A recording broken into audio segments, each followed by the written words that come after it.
To attach ActiveWear to Sonnet 2, first attach the ActiveWear connector to the control unit, in the same way as a disposable or rechargeable battery pack. Slide the cover over the connector and lock it into place.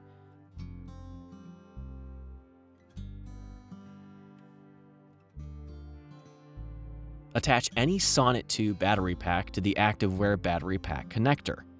Slide the battery pack cover apart from the FM cover over the battery pack and lock it into place.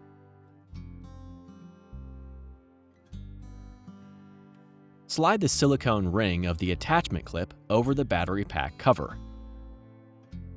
The hole in the attachment clip should snap onto the button on the battery pack connector.